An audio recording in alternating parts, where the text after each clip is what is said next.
We can't tell where the bridge is, but Rivian R1T, 3 feet of fording ability. So we can cross a 3-foot deep river, which is pretty dang good for a vehicle. So this might be our chance to test that out. That's the bridge is probably fine. That's it, what? The bridge is probably fine. or it's like 80 feet deep or something. So it's not going to work out the way we're thinking right now, but looks good for camera. Sounds good on camera. You know what you say. Let's find out. That's right. That's right. Yeah.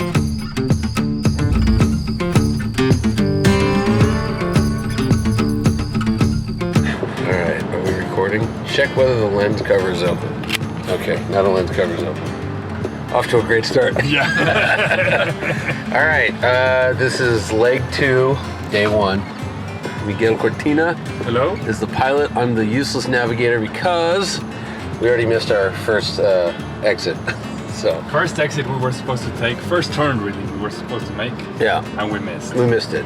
But we were laughing, so that's important. right.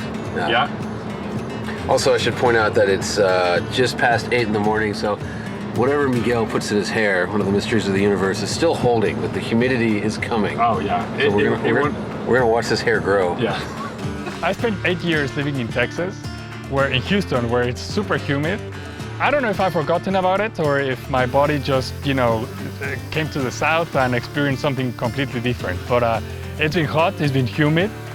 It has not rained. I did not spill water on myself. It is almost 6 o'clock. It's just this hot here in Mississippi. I'm schwitzing through my shirt, and I apologize. The first time I heard about the Transamerica Trail was when Christian started planning this trip. He was the one that said, hey, there's this trail that goes across the country that starts in the Atlantic Ocean and finishes in the Pacific. And we should do it in an electric truck. Being much older and more grizzled than Christian, I'm like, there's no way in hell it'll ever actually happen. I never gave it any thought because obviously there's no way we would be doing this. Yet, here I am in the depths of the woods of Mississippi, about to be murdered by an angry swarm of cicadas. So we started in Dalton, Georgia, and since then we've been going through parts of Georgia, up into Tennessee, down into Alabama. Now we're in Mississippi. We will go through Arkansas and then we'll finish in Oklahoma. The original plan for this trip, I was going to be on the leg 3, right? And leg 3, while it's like Moab and all that kind of stuff, it's a lot of camping. And I don't like camping. In fact, I despise camping. I hate it, right? Luckily, I think like Scott Evans or something, he had to go to Rome for his anniversary. So, I get on leg 2 with Miguel. And then, Miguel, by like halfway through the second day, he's like, Johnny, we have to stop for shampoo. Like it'll be 2 days without washing my hair. And I'm like, I noticed you didn't say anything when I was saying how much I hate camping. He's like, I despise camping. And I go, well, why didn't you defend me? He's like, I didn't want you to like take my spot. So it's been great. It's been absolutely fantastic. Oh, A swing. that's gorgeous. It is beautiful. I mean, I'm writing this one down and bringing the family back. This is Yeah. This is nice.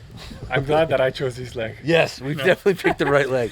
We were saying, could you imagine doing all this and then like you have to like set up a tent and dig a toilet or whatever they do? Yeah, exactly. This is off-roading. Real off-roading. Real off-roading.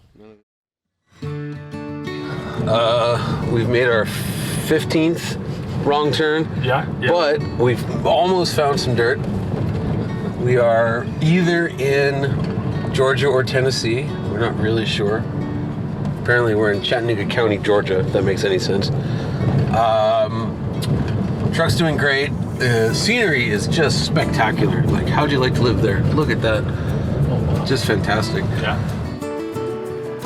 So I've been here with MotorTrend for the past almost 7 years or so, and since day one I've been involved with off-roading. I love the idea of coming out here to nature and exploring the capabilities of the vehicle, and I'd rather be out here on a trail instead of on a racetrack. As far as the scenery goes, it's the South. It's beautiful. It's lush. We've seen some cool changes. Like in Georgia, you're in forests that actually look a lot like this. Then we got into Tennessee, which was like a wilder Kentucky, right? Lots of like lime rock and rolling hills.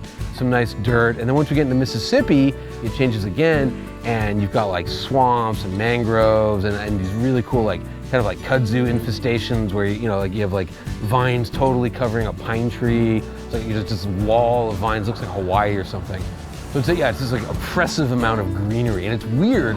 There's no other color, like there's no flowers, very few. You know, Hawaii is very green, but it's so like you know, it's the rainbow state, right? Everything's a bunch of different colors. This is just green, green, green, and then the occasional like red dirt trail.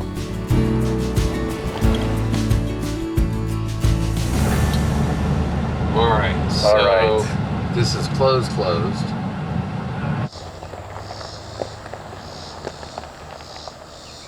First road closure of Flower Lake. Yeah. What's wrong with this perfectly good bridge we're standing on? Watch it collapse and we die. Yeah. Yeah. All right. Well, let's go figure out Plan B and then Plan C, because Plan B is going to fail too. Yeah. We'll go back to here. Yeah. All right. Howell Hill. Howell Hill. Here we go. All right, we're on to Howell Hill. It's weird driving an EV across country off-road, and it's weird because I hate saying this, I sound like a show for Rivian, but it's such a good product, you forget that it's like the first electric truck ever. You know what I mean? It's like it's just a normal experience. It looks pretty gnarly. Big storm came in, washed the road. Go straight. Nice. Beautiful. And now turn push. Little smash. Yeah, there you go. Awesome. Great. You know, any of the things like, I need to drive 500 miles a day. That's a bizarre use case scenario, like throw that out. For most people, a 300-mile range with that much power, the ability to tow 11,000 pounds, you know, it's what they need, and if they drove it, it'd be what they want. We came upon these people. They're backwards in a ditch, as the British say, and they're stuck. Rather than just put a max track under the tire, we're gonna yank them out with a Rivian.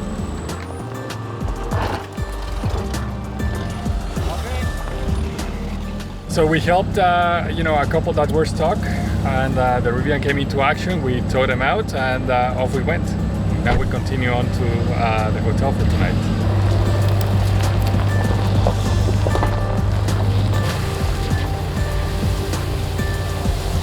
Look at your laugh.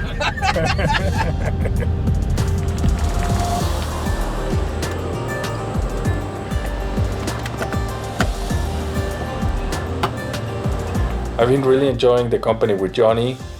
You sort of start bonding with each other, right? Like you get to know each other, you get to know what we like. It's just nice to reinforce that and to see that happening. Hopefully, like I said, we see more dirt tomorrow, and yeah, looking forward to it. Yo. All right, check this out. You see it? Yeah. Focus. Yep. Okay.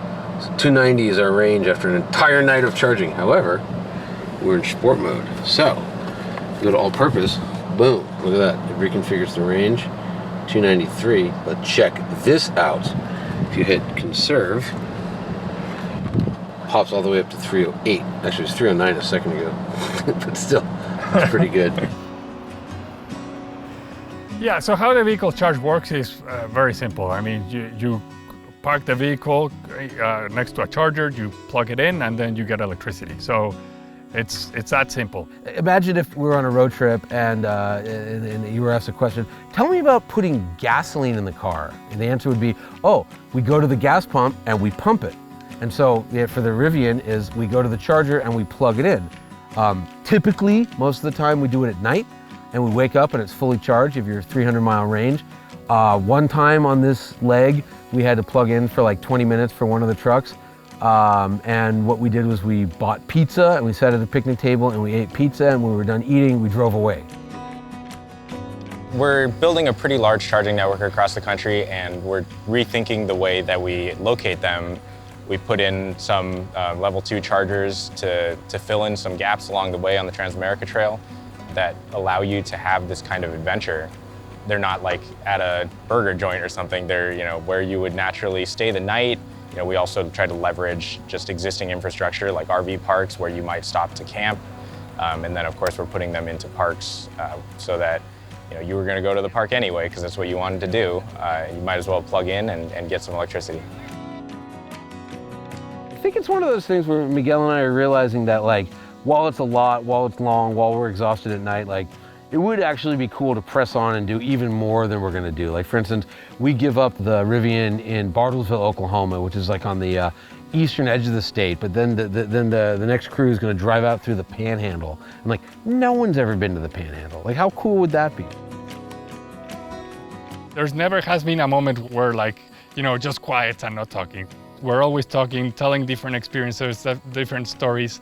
Just the atmosphere inside our truck has been great. So I'm very thankful for that and very happy that we bonded since day one. It's just been, you know, a very good atmosphere, and it's just been a great experience.